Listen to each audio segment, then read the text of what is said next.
বাইকে বসো। তুমি তাড়াতাড়ি। এত দেরি হলো কেন? সব বলছি।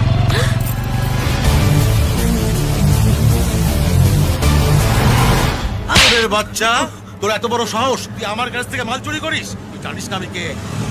তোর একদিন কি আমার একদিন? দাদা, পেট্রোল পাম্পের মালিক শিবু ছেলে আপনার মেয়েকে নিয়ে পালিয়েছে। হ্যাঁ, শিবু ছেলে এত বড় সাহস আমার মেয়েকে তুলে নিয়ে গেছে। এই চল চল সবাই, আয়।